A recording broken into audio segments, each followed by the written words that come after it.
o Breno falando, porque eu fico vendo o seguinte, eu estou convencido, Breno, que houve uma interferência direta dos Estados Unidos em 3 atos. A cassação da presidenta Dilma, a prisão de Lula e a eleição de Bolsonaro. Você falando aí, Breno, gente, o PT foi muito ingênuo, republicanismo infantil. Como é que é isso? Entendeu? Porque foi fácil para eles. Foi um sopro. Destituíram, fizeram tudo isso. Eu estou convencido da relação do Departamento de Justiça norte-americano com os procuradores e juízes da Lava Jato em Curitiba. Nós temos informações.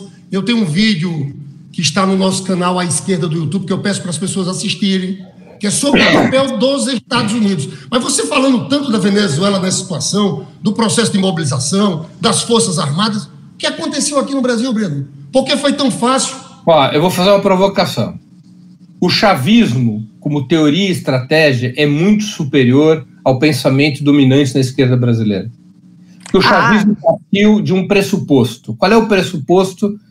O pressuposto de que mesmo quando você vence institucionalmente, vence eleitoralmente, conquista um governo e realiza reformas que não são uma ruptura com o sistema capitalista, mas afetam a superexploração do trabalho, a dependência em relação aos centros imperialistas, o monopólio da terra e assim por diante, mais cedo ou mais tarde a burguesia recorre à contra-revolução.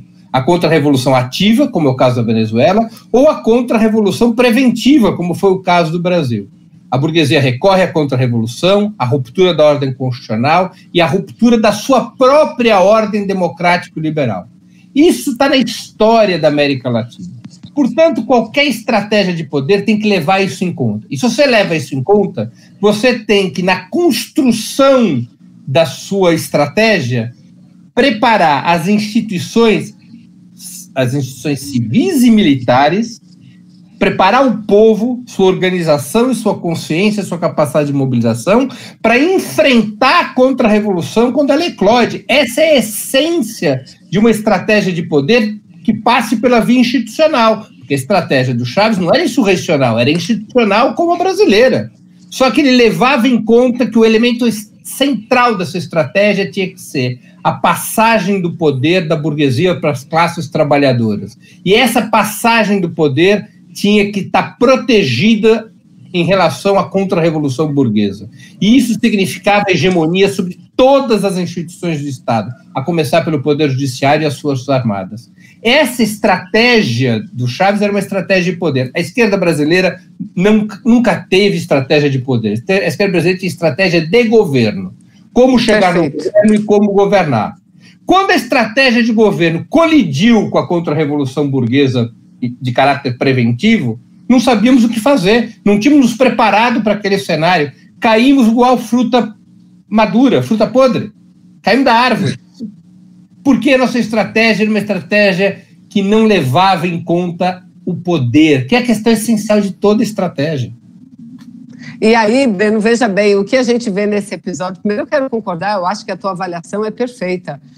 O grau de mudanças e o projeto político de Venezuela, ele estava muito, muito adiantado em relação ao nosso projeto, né? Muito mais adiantado. Basta ver, e eu acho que tem muito a ver com a relação da Venezuela com Cuba. Por que os Estados Unidos, a ira deles agora, desse Pompeu, como você falou, ele só fala, até agora ele disse um monte de besteira, besteira não, ele disse o que ele pensa e o que ele queria. Mas o que ele quer e o que ele pensa, felizmente para nós e infelizmente para eles, não tem se traduzido na realidade, né? Mas ele mira os canhões para onde? Cuba, chegando ao absurdo de dizer o seguinte: Cuba tem que parar de treinar o exército americano, porque Cuba não tem nada. O que Cuba tem lá era o que tinha aqui, o que eles mandaram embora, que ficaram com medo, gente fazendo trabalho social. Agora é isso, é o socialismo. Vamos lembrar que o Hugo Chávez sempre dizia: nós estamos construindo um país socialista. Aqui no Brasil, a gente vivia um outro... Vanessa, me permite um complemento à tua reflexão. Eu acho que o problema principal no Brasil, e tampouco a virtude principal da estratégia chavista, seja a questão do socialismo. A questão principal da deficiência da estratégia da esquerda brasileira, e de outro lado, a questão do poder, da eficácia da estratégia do Chaves é a ideia de revolução.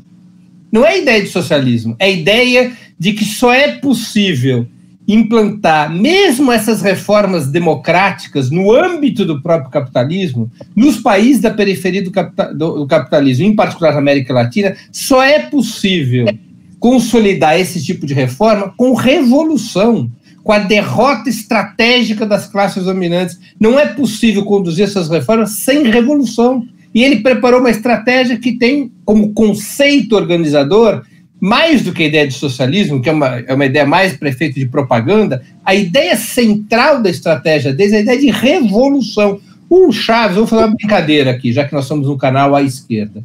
O Chaves é uma esperança do Gramsci dar certo. O chavismo é o pensamento do Gramsci no seu momento mais importante, porque o Chaves representa, na sua estratégia, uma solução para a equação que o Gramsci pôs no papel e não conseguiu resolver. Qual é a equação? Você constrói hegemonia por dentro do Estado e por dentro da sociedade. A burguesia vai reagir. A hegemonia, em algum momento, a acumulação progressiva de forças, em algum momento, tem que se transformar, por força da própria contra-revolução burguesa, em choque, ruptura e revolução. Como que você faz isso sem romper com a sua estratégia de hegemonia institucional? O Chaves construiu isso. Como é que ele construiu isso? Com a reforma das Forças Armadas, com a reforma do Poder Judiciário, com a mobilização permanente do povo. A democratização dos meios de comunicação. A democratização radical do Estado. Ele colocou isso como uma questão central. Como é que o Chaves começou o governo dele? Não foi com medidas econômicas e sociais. Ele começou com a Assembleia Constituinte.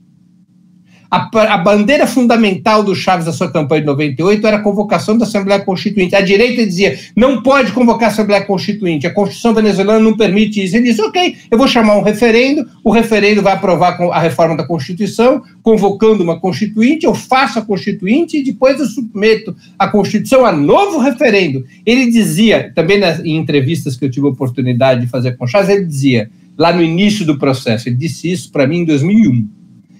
Aqui, eu tenho 3 pilares na minha estratégia. Eu vou fazer uma revolução política, uma reforma social e um conservadorismo econômico, até que eu possa ter as instituições do Estado vinculadas à Constituição bolivariana. Aí, então, eu vou avançar para as reformas estruturais na economia. Primeira questão é o poder do Estado. E ele se dedicou, ele cedeu amplamente para cumprir essa tarefa. O presidente do Banco Central da Venezuela até 2008 era um neoliberal que fazia o Meirelles parecer um progressista de esquerda. Era um sujeito completamente vinculado ao Fundo Monetário Internacional. O Chaves deu na Constituição da Venezuela para poder diminuir a resistência à convocação da Constituinte. Sabe o que o Chaves deu de presente para a direita? Independência do Banco Central. Porque o que era essencial para o Chaves? Constituir novos instrumentos de poder. Aí ele criou o recall, o referendo revogatório para todos os cargos. Ele criou plebiscitos impositivos que o presidente pode convocar para, caso o presidente perdesse maioria parlamentar, o presidente podia colocar grandes temas em votação plebiscitária e a decisão do povo era impositiva por cima do parlamento. Criou possibilidades do povo convocar referendos e plebiscitos também de caráter impositivo. Ele foi criando mecanismos universais de democracia direta e de soberania popular. E essa é a grande ferramenta da construção de hegemonia dentro do Estado. Por isso que eu digo, o Chaves é o Gramsci do século XXI.